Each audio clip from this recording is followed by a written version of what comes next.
guys and gals, Neighbor here from Drake Wayne Gaming. 70 miles toward the Gaming Dragon today. I'm coming back at you with a Let's Play episode of, Torihiko's Path. Sorry, y'all, Homecoming, Torihiko's Path. Anyway, let's go ahead and jump right back in, shall we? Alarm saying you are up, and let's go. Alrighty.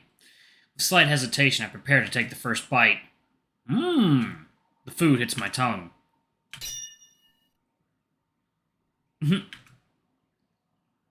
This is disappointingly average. Disgusting! I'll say delicious.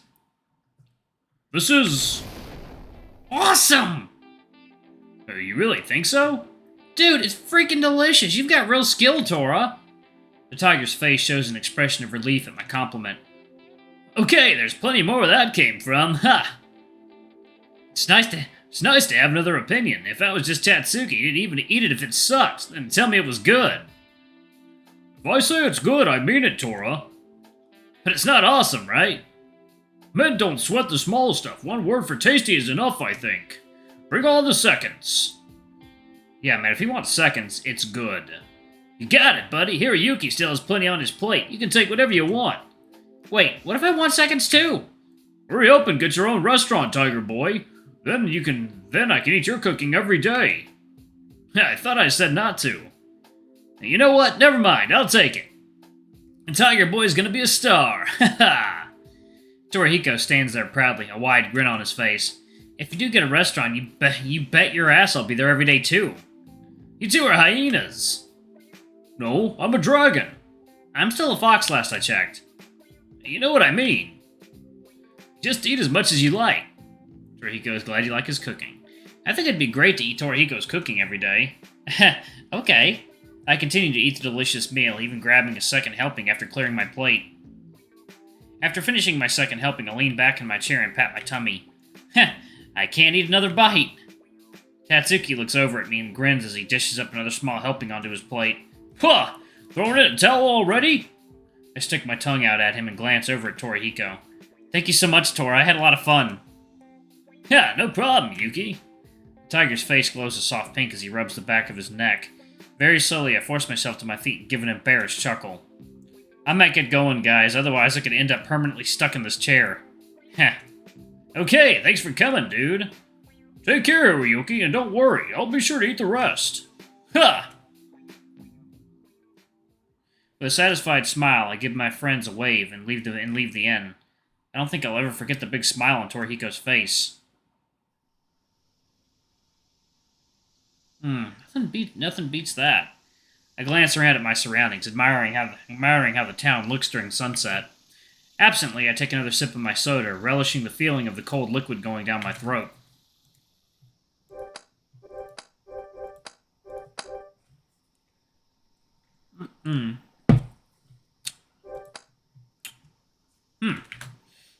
I should probably be drinking water, considering all the sun I got yesterday.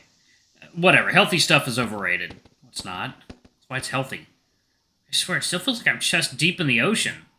My body still feels like it's floating and bobbing as I walk. It kind of freaks me out. It kind of freaks me out of my balance. I guess everyone in town was out having a good time yesterday. As I fruitlessly search for a trash can for my now empty soda bottle, I can't help but notice how quiet Minnesota was this evening. Not that Minnesota isn't always quiet.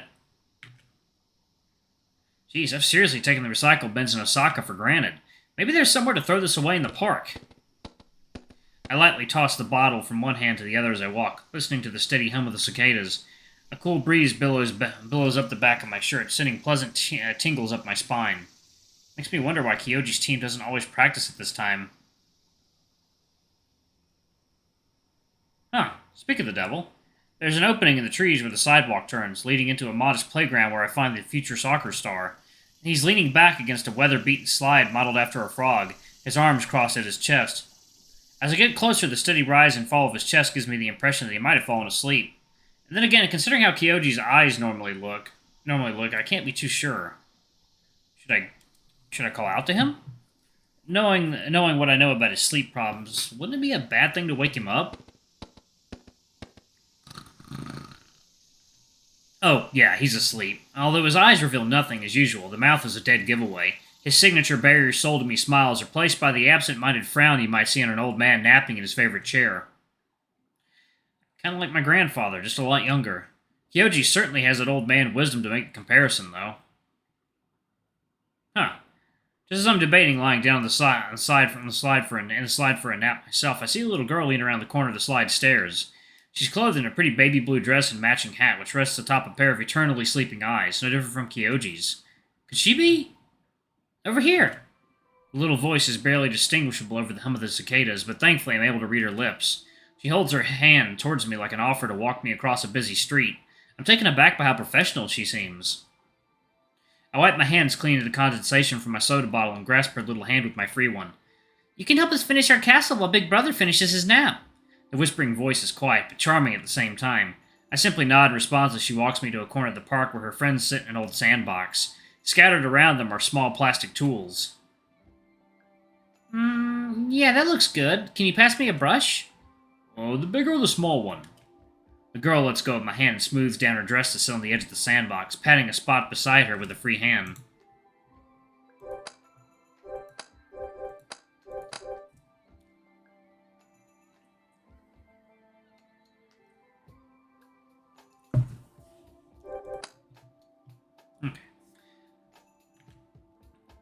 I'm sorry, Mr. Nishimura. Big Brother doesn't get enough sleep at home as it is. I nod quietly. Remember Kyouji telling me this himself. Have we met? I feel bad for not knowing her name, despite the revelation that she is indeed Kyouji's little sister. But she simply nods and gives a kind smile that mirrors her brother's. Don't worry about it. Big Brother told me his fox friend was back in town and to watch for him. Excuse me. My name's Chiyo, and that's... Yukihara and Nanafuse. Hey, yeah, I've known them since they were babies. At the mention of his name, I see Nanafuse's ears perk up, and he smiles and waves with a plastic shovel. Yukiharu's concentration doesn't break, however, as he appears to be working intently on a rather grand sandcastle. Chiyo nods and turns away for a second, fishing around in a purse hidden on the inside rim of the sandbox. She pulls out a box of raisins, which she delicately places into the palm of my hand. Oh, I'm sorry, I forgot to ask. Do you have time to spend out here today, Mr. Nishimura? How old is this girl? Her manners are way better than mine. Also, I love raisins. What should I do? You can join them. I give Chiyo a warm smile and nod slightly.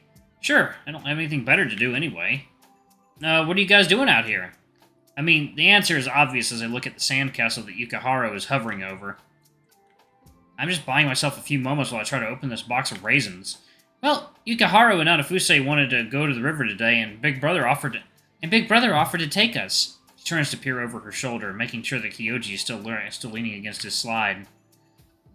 But I talked the guys into coming here instead. Kyouji usually falls asleep on that slide, and he was awake all night, so... She smiles and gives me the tiniest of shrugs.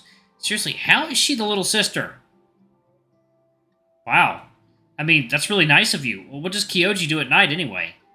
Now that I think about it, I've never pondered what it is Kyouji does when he can't sleep at night.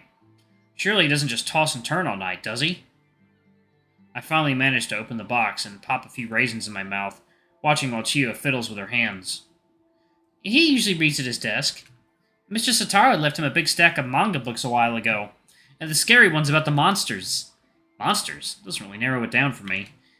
Scary stories would probably make me not want to sleep either. God, I realized a moment too late that I was speaking to my mouth full of raisins. I swallow sheepishly, but thankfully she doesn't mention it. Big Brother reads me some of them before bed sometimes. I like them a lot. Really? They don't scare you?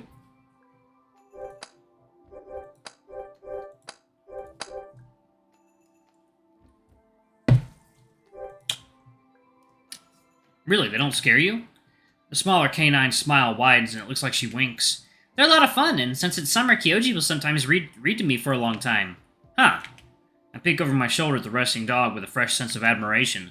I mean, I've always admired Kyouji, but for him to be an awesome big brother on top of being a star athlete and a good student, not to mention his morning job.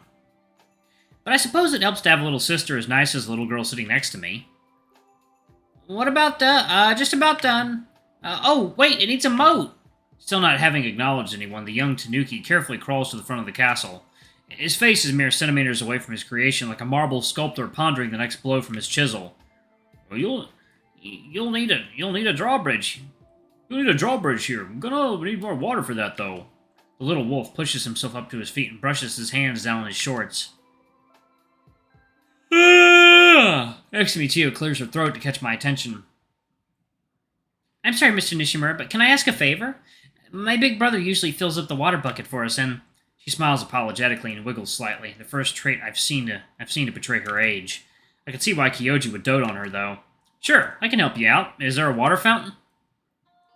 Wordlessly, Nanafuse speaks up beside me with a bright purple pail until... That's Nanafuse, okay. With both hands, he holds the handle out to me. A nervous smile to rival Chiyo's on his face. I can't help but grin as I take the pail from him. Alright, let's go find somewhere to fill this up. So you're saying the sand sticks if you get it wet?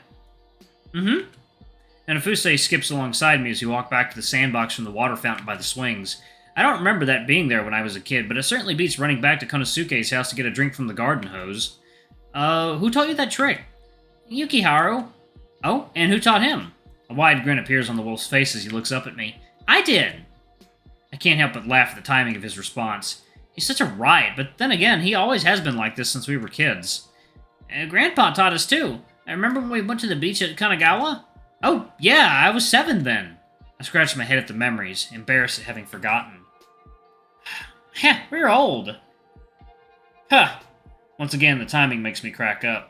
All these years later, and he's still the funniest out of us all. He always has been, and always will be. Huh. Wait. Since when did... Alright. Hey there! You should have let me do that! With a haste I'd only expect from a dinner host, Kyouji takes the pail out of my hands, clapping a free hand on my shoulder. Yeah! What was I doing again? Kyoji's brow furrows at my response, and the hand gripping my shoulder halts me mid-stride.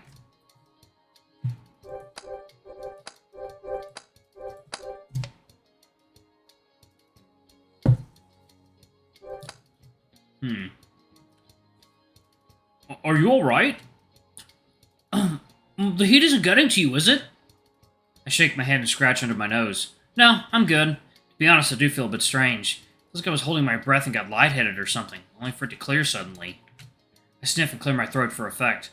I just want to get some water for Chiyo and Yukihara's sandcastle. I guess I just got turned around. Kyouji doesn't look totally convinced, and from what I can see of his eyes, I can tell they're searching mine for an answer. You sure? Do you want to sit down for a minute?